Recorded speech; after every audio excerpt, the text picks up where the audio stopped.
All right, guys, we have a very special opportunity to be in LA this time and chat with one of the most veteran sports writers covering the Lakers and NBA, Chris Palmer. Thanks for joining us, Chris. Hey, thanks for being here, man. It's All righty. awesome. Well, it's a great time to talk about the NBA, even though the finals are over, because there's so much to talk about.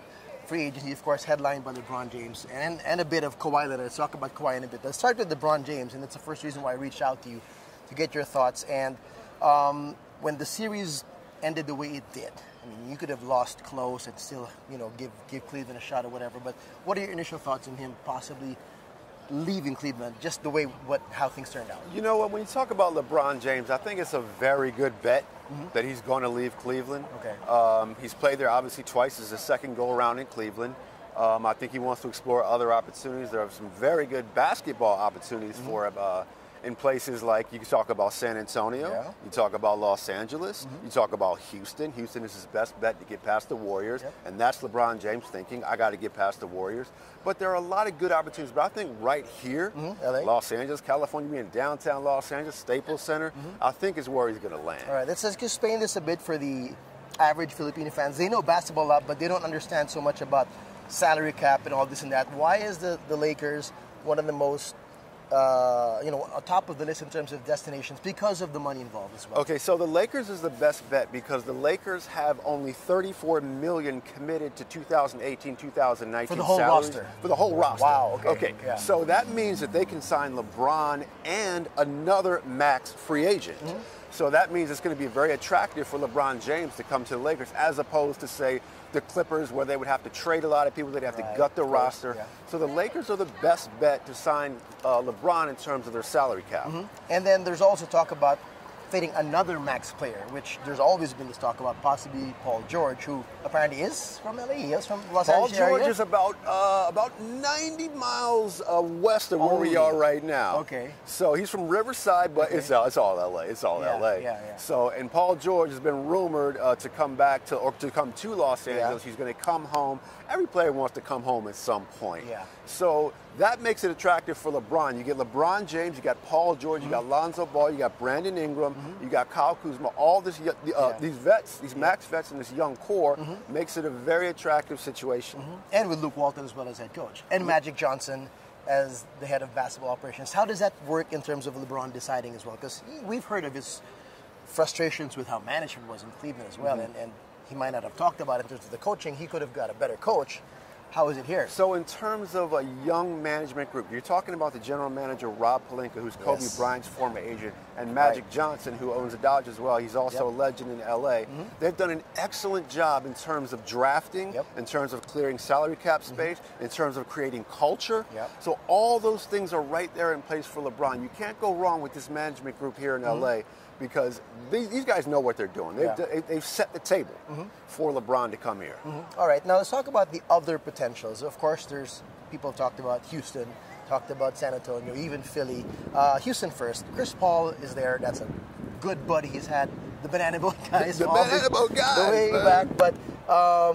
But CP3's made it clear he wants nothing but max as well. Yeah. Money-wise, can they make that work? Or will somebody have to take a pay cut for them to have a big three of CP3, Harden, and LeBron? Well, Houston is a bit of a different situation than Los Angeles because they will have to gut a portion of their roster. LeBron could opt into Cleveland and they could trade him.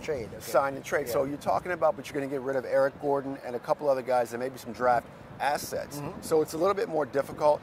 The GM down there, Daryl Morey, has done a great job putting that squad together.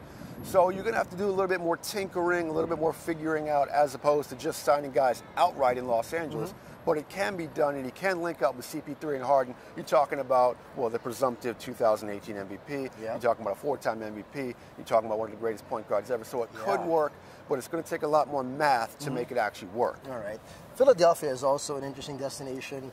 After the final buzzer, Joel Embiid was on Twitter right away talking about the process and tagging LeBron James. But there have been hesitations when the critics have said, can he work with Ben Simmons? Because they play similarly, and Ben can't shoot the three, so it's not like he can kick it out the three. Right. Money-wise, maybe yes, and chemistry-wise. Talk about how you think that those two possibilities can work in football. Chemistry-wise, I'm never afraid when you have pass-first players that get together. You talk about Ben Simmons as a 6'8", essentially a rookie, averaging 8 assists per game. And people say he's not a point guard, but this guy's averaging 8 assists per game. Nuts. You know how rare that is? Yes. To average 8 assists? And LeBron James averaged 8 assists this year. So I never worry about pass-first guys meshing well on the floor. Now, is Ben going to develop the three? Yes, but that won't be that big of a deal because he's going to do it. Working with Joel Embiid off pick and roll, that type of stuff, I like it. But when you talk about LeBron going to a young core, might be too young. Because he wants to win right away. Well, I'll tell you what. Okay, so the Sixers made it to the second round, and the Lakers didn't make the playoffs. So they could go pretty far, but I just still think, all things considered, with that money out here, adding a max, you're going to have a better situation, a better collaboration in Los Angeles than you would have in Philly. But Philly's going to do, look, all right, you talk about the process. If I'm Philly, I don't even want LeBron James because you got these guys and you went through so much losing to get these guys. So let's just win with the guys we got and show that the process actually works. Interesting. All right. What about Cleveland?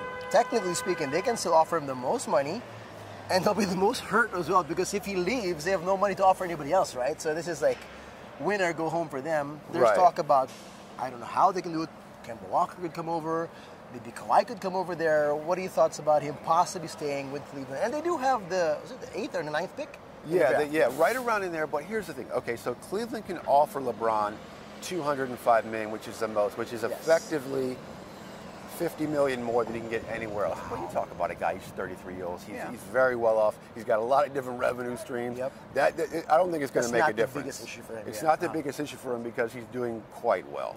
So roster-wise, they got to bring in some other guys, but combined with the guys they already have, and he's been there for a while, are they a championship-level team? Unless you bring in like a CP3 or get Paul George to come there, I don't think it's the optimal situation for LeBron to stay in Cleveland. I think he's itching to leave. You know what I'm saying? Okay, let's talk a bit about the drama of Kawhi. This happened like yesterday, a couple of days before I even contacted you for the interview.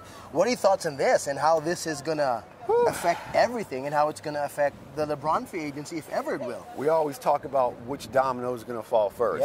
And Kawhi is one of the biggest dominoes. He's also one of the quietest guys, not just his personality, but since the playoffs. Remember, and he never confirmed his rumor yet.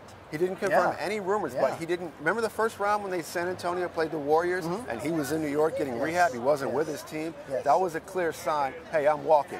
And so Kawhi, along with LeBron, is going to be one of the first dominoes. Will they team up? Very difficult to do because you're talking about two max guys. But we already said the Lakers have max money.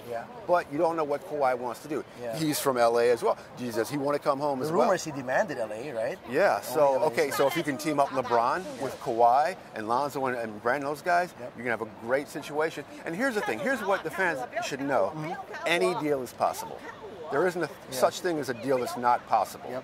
With the money and these guys that can do it, any deal is possible. All right. Well, last but not least, your fearless forecast.